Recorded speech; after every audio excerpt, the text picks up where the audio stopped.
तो दोस्तों आज हम फिर से आपके लिए लेकर आए हैं देश दुनिया की तमाम ताजा बड़ी खबरें। सबसे पहली बड़ी खबर में आपको बताएंगे कि इस्लाम से गद्दारी करने के आरोप में सीमा हैदर के लिए पाकिस्तान की सरकार ने फांसी का फंदा किया तैयार।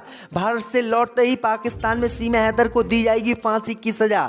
वहीं आपको बताएंगे दोस्तों कि बाबरी मस्जिद के बाद अब उत्तर प्रदेश में एक और मस्जिद पर बनेगा राम मंदिर। कोर्ट ने सुनाया फैसला, मुस्लिम पक्ष ने किया विरोध। वहीं आपको बताएंगे दोस्तों कि सीमा हैदर ने मोदी योगी से लगाई भारत की नागरिकता देने की गुहार, कहा पाकिस्तान गई तो जाऊंगी मारी।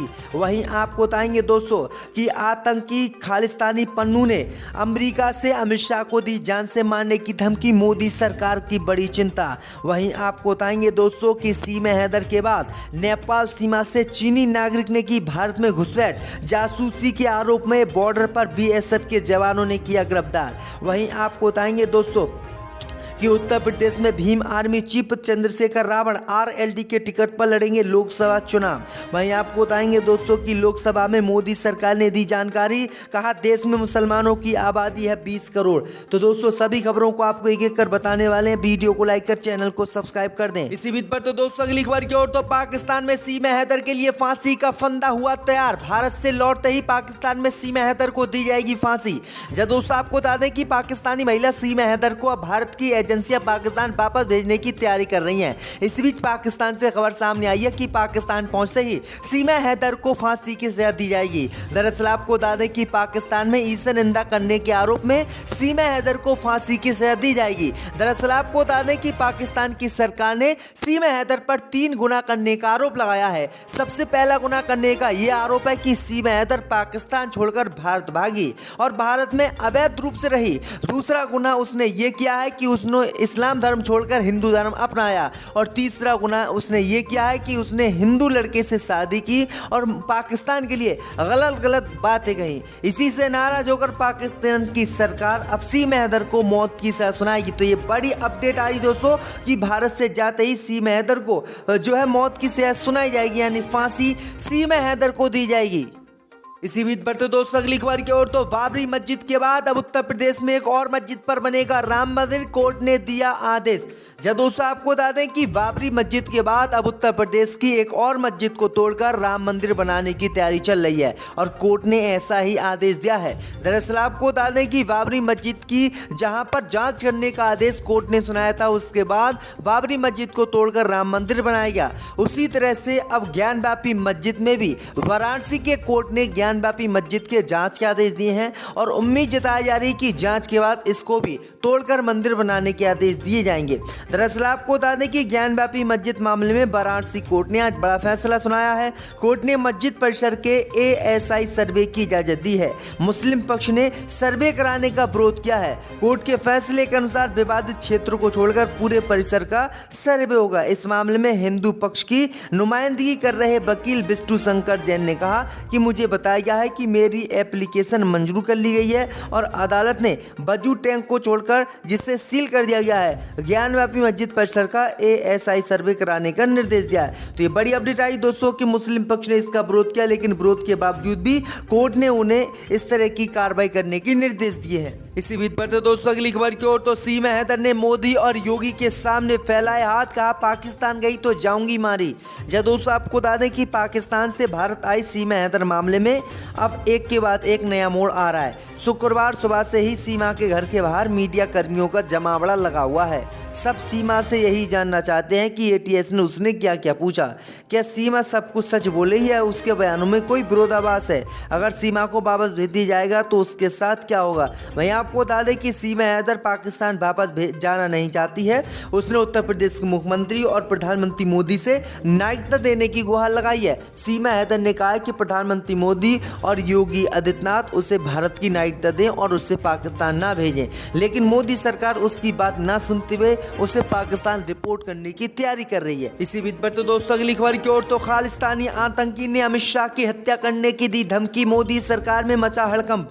दोस्तों आपको बता दें कि केंद्रीय गृह मंत्री अमित शाह और विदेश मंत्री एस जयशंकर को एक खालिस्तानी आतंकी संगठन ने जान से मारने की धमकी दी है, जिससे मोदी सरकार की मुश्किलें बढ़ गई हैं। एक वीडियो संदेश में अमेरिका में बैठा प्रतिबंधित संगठन सिख फॉर जस्टिस का आतंकवादी GS पन्नू ने दोनों नेताओं के अलावा कनाडा में भारतीय उच्चायुक्त संजय कुमार वर्मा की विदेश यात्रा के बारे में जानकारी देने वाले 125 अमेरिकी डॉलर का इनाम की घोषणा करके इन दोनों को जान से मारने की धमकी दी है। भैया आपको बता दें कि यह आतंकी संगठन भारत में बैन है, लेकिन ये लगातार भारत के खिलाफ जहर उगलता है। इसी बीच पर तो दोस्तों अगली खबर की ओर, तो Bhim army chief Chandrashekhar RLD के टिकट पर लड़ेंगे लोकसभा का चुनाव। दोस्तों आपको बता दें कि ओम प्रकाश राजभर के बीजेपी में शामिल होने के बाद अब उत्तर प्रदेश में नए समीकरण बन रहे हैं। दरअसल आपको बता दें कि लोकसभा चुनाव से पहले अब RLD ने बड़ा ऐलान किया है। दरअसल आपको बता दें कि RLD चीफ जयंत चौधरी ने ऐलान किया है कि Bhim army chief Chandrashekhar Azad Ravan RLD के टिकट पर आने वाले समय का लोकसभा चुनाव लड़ेंगे और वो संसद जाएंगे। वहीं आपको बता दें कि उनके इस बयान के बाद पूरे उत्तर प्रदेश में हड़कंप मचा हुआ है और उम्मीद जताई जा रही कि RLD और भीम आर्मी चीफ का गठबंधन 2024 के लोकसभा चुनाव में होगा। समाजवादी पार्टी को इससे दरकिनार किया जा सकता है। तो ये बड़ी अपडेट आ रही दोस्तों। इसी बीच पर तो दोस्तों अगली खबर की ओर, तो सीमा हैदर के बाद नेपाल सीमा से चीनी नागरिक भारत में कर रहा था घुसपैठ, जासूसी के आरोप में गिरफ्तार। दोस्तों आपको बता दें कि सीमा हैदर के बाद अब नेपाल सीमा से एक चीनी नागरिक भी सीमा हैदर की तरह अवैध रूप से भारत में घुसपैठ कर रहा था, लेकिन इसको BSF के जवानों ने गिरफ्तार कर लिया। दरअसल आपको बता दें कि इस व्यक्ति को जासूसी के संदेह में बॉर्डर पर ही गिरफ्तार किया गया है। दरअसल आपको बता दें कि 39 साल इस व्यक्ति की उम्र बताई जा रही है और बुधवार को ये नेपाल की सीमा से भारत में प्रवेश कर रहा था। जिस तरह से सीमा हैदर ने प्रवेश किया अवैध रूप से, उसी तरह से ये प्रवेश कर रहा था। लेकिन सीमा हैदर जो है भारतीय सरकार को चकमा देकर शुक्रवार को साप्ताहिक अवकाश मनाने के लिए नोटिस भेजा है। सोमवार को लखीमपुर शहर के इस संस्थान को भी निर्देश दिया गया है कि साप्ताहिक अवकाश को तत्काल रविवार कर दिया जाए। यदि इस आदेश का पालन नहीं किया गया तो प्रिंसिपल और स्कूल प्रबंधन के खिलाफ FIR दर्ज कराई जाएगी। इस्लामी इंटर कॉलेज में बरसों से साप्ताहिक अवकाश रविवार के बजाय शुक्रवार को होता आ रहा है, यानी जुमे की छुट्टी जुमे के कारण इस स्कूल में शुक्रवार को छुट्टी मनाई जाती है और पूरे देश के सरकारी स्कूलों में रविवार को छुट्टी मनाई जाती है। इसी मामले को लेकर योगी सरकार सख्त हो गई है और योगी सरकार ने अब FIR करने के आदेश दिए हैं। इसी बीच पर तो दोस्तों अगली खबर की ओर, तो हिंदू बनने के बाद योगी आदित्यनाथ को पटाने के लिए उनके समर्थन में उतरी सीमा हैदर करने लगी तारीफ। दोस्तों आपको बता दें कि पाकिस्तान से भागकर भारत आई सीमा हैदर को अब पाकिस्तान रिपोर्ट करने की सरकारों द्वारा तैयारियां चल रही हैं। इस बीच सीमा हैदर ने एक और इमोशनल कार्ड योगी आदित्यनाथ को लेकर चल दिया है। दरअसल आपको बता दें कि पाकिस्तान से भागकर हिंदू बनी सीमा हैदर ने उत्तर प्रदेश के मुख्यमंत्री योगी आदित्यनाथ की तारीफ की है, इसलिए क्योंकि उत्तर प्रदेश के मुख्यमंत्री योगी आदित्यनाथ उन्हें यूपी में रहने की इजाजत दे दें और उनके कहने पर केंद्र सरकार उनको भारत की नागरिकता दे दे। वहीं आपको बता दें कि एक इंटरव्यू के दौरान सीमा हैदर ने योगी आदित्यनाथ की तारीफ की और कहा कि उनसे मुझे बहुत उम्मीदें हैं और मैं उनसे बहुत प्रेम करती हूं। मैं उनकी बहुत तारीफ करती हूं, मैं उन्हें टीवी पर देखती हूं, न्यूज़ों में देखती हूं, वो अच्छा काम कर रहे हैं। यानी भारत देश की तारीफ और हिंदू धर्म को ढाल बनाकर इसने शुरू से ही ऐसी ऐसी चाल चली हैं जो एजेंसियों के भी दिमागों में नहीं फंस पाई हैं। और अब इसने एक और इमोशनल कार्ड चलते हुए उत्तर प्रदेश के मुख्यमंत्री के ऊपर इस तरह की टिप्पणी की है जिससे हिंदूवादी संगठन उसका समर्थन कर दे, लेकिन हिंदूवादी संगठन उसका समर्थन करने के लिए इस समय तैयार नहीं है। कहा जा रहा है कि मुख्यमंत्री नीतीश कुमार की पार्टी जेडीयू में जल्दी टूट हो सकती है।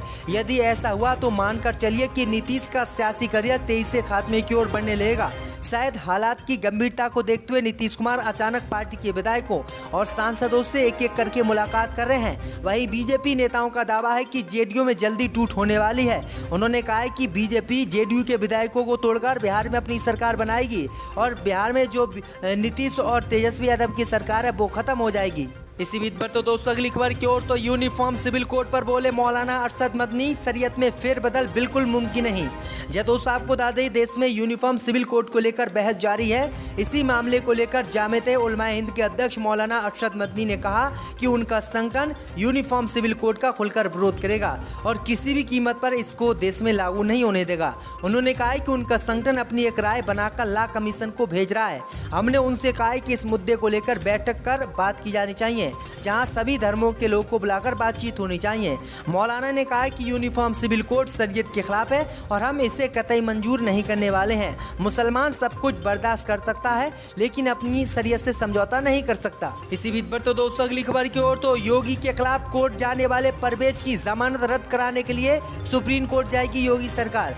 दोस्तों आपको बता दें कि गोरखपुर दंगा मामले में मुख्यमंत्री योगी आदित्यनाथ के खिलाफ याचिका दाखिल करने वाले गोरखपुर निवासी सामाजिक कार्यकर्ता परवेज के खिलाफ राज्य की योगी सरकार ने कानूनी लड़ाई लड़ने की तैयारी कर ली है। परवेज ने सामूहिक दुष्कर्म मामले में दोषी करार दिए जाने के खिलाफ इलाहाबाद हाई कोर्ट में अपील दाखिल करके जमानत हासिल कर ली थी।